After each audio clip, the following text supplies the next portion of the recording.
Hello दोस्तों बहुत पहले मैंने पेमी इंडिया पर एक वीडियो बनाई थी और उस वीडियो में आपको बताया था कि आप पेमी इंडिया से लोन कैसे ले सकते हैं।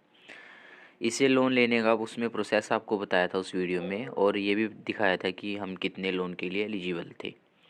उसके बाद पेमी इंडिया में काफ़ी सारे चेंज हुए। खुद पेमी इंडिया जो एप्लीकेशन थी वो भी अपडेट हुई। उसके बाद इसमें कुछ चेंजेस के बाद यहाँ पर हम फिर से लोन के लिए अप्लाई करेंगे, और ये सेकंड टाइम होगा जब हम इससे लोन लेंगे। तो इसके लिए देखिए, मैं पेमी इंडिया एप्लीकेशन में आ चुका हूँ। इसमें मैंने जो साइन अप है वो कर लिया है, क्योंकि इसमें आपको एक प्रोफाइल क्रिएट करनी होती है। इसमें क्या, हर किसी लोन एप्लीकेशन में आपको एक प्रोफाइल क्रिएट करनी होती है। उस प्रोफाइल के बेस पर ये डिसाइड किया जाता है कि आपको लोन मिलेगा भी या नहीं मिलेगा, और मिलेगा तो कितना मिलेगा। प्रोफाइल में क्या होता है कि जनरली आपका आधार कार्ड, पैन कार्ड और ये सब डॉक्यूमेंट मांगे जाते हैं, और उसको आपको अपलोड करना होता है।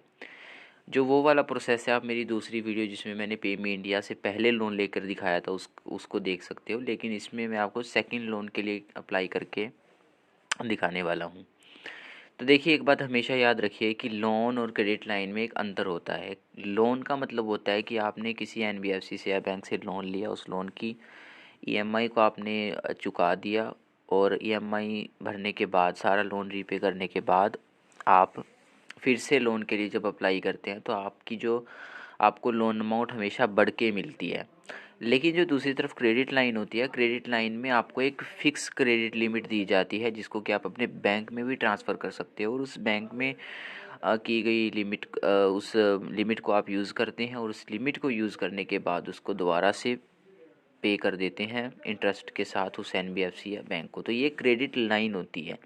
तो पेमी इंडिया हमेशा दो तरह के लोन प्रोवाइड करती है। एक क्रेडिट लाइन हमें प्रोवाइड करती है, और क्रेडिट लाइन में भी कैश प्रोवाइड करती है। मैं आपको बता दूं, क्योंकि क्रेडिट लाइन में भी काफ़ी सारे टाइप होते हैं। जैसे क्रेडिट लाइन एक ऐसी होती है कि जिसमें हम सिर्फ ऑनलाइन ही यूज़ कर सकते हैं, और एक क्रेडिट लाइन एक ऐसी होती है जिसमें कि हम कैश हमें मिलता है, हमारे बैंक अकाउंट में क्रेडिट किया जाता है।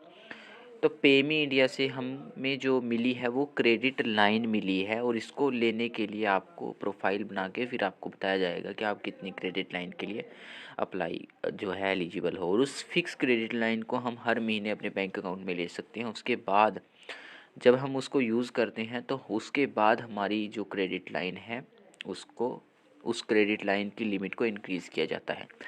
तो यहाँ पर पेमी इंडिया में इंक्रीज लिमिट का भी ऑप्शन मिलता है। देखिए, अगर मैं आपको इस पर क्लिक करके दिखाऊं, यहाँ पे आपको जो लोन है वो हमें जो 2 लाख रुपए तक का लोन है वो मिल सकता है, अगर हम इसको कंप्लीट करते हैं। जैसे बैंक स्टेटमेंट देते हैं, या प्रोफेशनल डिटेल्स को और ज़्यादा अपडेट करते हैं। बैंक स्टेटमेंट से वो आपकी जनरली इनकम देख लेते हैं। अगर इनकम ज़्यादा रहती है तो आपको फिर लोन ज़्यादा बड़ा मिल सकता है।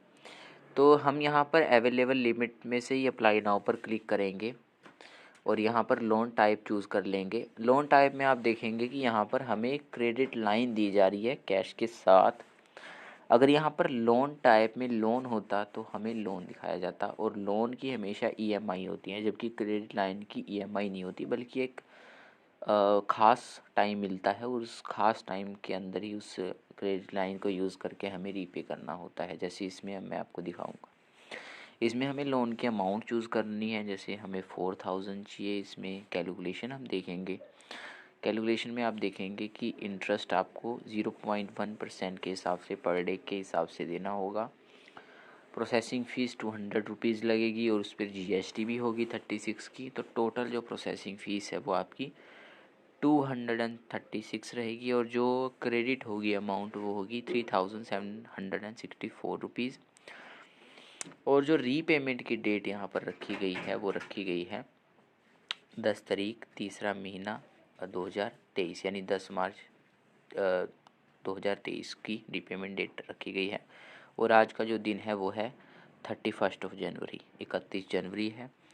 तो उस हिसाब से आप देख सकते हैं कि टेन्योर हमें ठीक ठाक मिल रहा है, जो कि क्रेडिट लाइन में अक्सर इतना ही मिलता है। लोन का रीज़न आप चूज़ करेंगे, जैसे कुछ भी, जैसे हम वेडिंग एक्सपेंस डाल देते हैं। इसके बाद अप्लाई नाउ पर हम क्लिक करेंगे। इसके बाद आप टर्म्स एंड कंडीशन को जो है रीड करेंगे। उसके बाद आप इसमें जो है अप्लाई करेंगे। इसके बाद आप ई साइन करेंगे। ई साइन जनरली यहाँ पर जो है बिल्कुल मतलब कि ऑप्शनल है, आप करना चाहें तो कर सकते हैं। पेमी कॉइन्स हमें मिलते हैं, उसको यूज़ हम कर सकते हैं, उसमें हमें डिस्काउंट मिल जाएगा। वेरीफाई लोन पर क्लिक करके अपने लोन को वेरीफाई करेंगे, एक OTP डालेंगे, कंटिन्यू करेंगे। इसके बाद हमारा जो लोन है वो यहाँ पर 5 मिनट के अंदर हमारे बैंक अकाउंट में ट्रांसफ़र कर दिया जाएगा। यहाँ पर देखिए जो है 5 मिनट बताया गया था, लेकिन इसके बाद हमें 24 घंटे बताया गया है। वो इस वजह से हो सकता है क्योंकि अभी शाम का टाइम है, तो इस वजह से जो बैंक वगैरह है वो बंद रहते हैं। तो हम बैक चले जाएंगे, कोई बात नहीं। तो यहाँ पर हम देखेंगे कि 24 घंटे का जो समय है वो बताया जा रहा है कि हमारा लोन क्रेडिट होने में लगाएगा अपने हमारे बैंक अकाउंट में। तो इस तरह से आप पेमी इंडिया से जो है क्रेडिट लाइन के लिए अप्लाई कर सकते हैं और उसको बैंक में ले सकते हैं।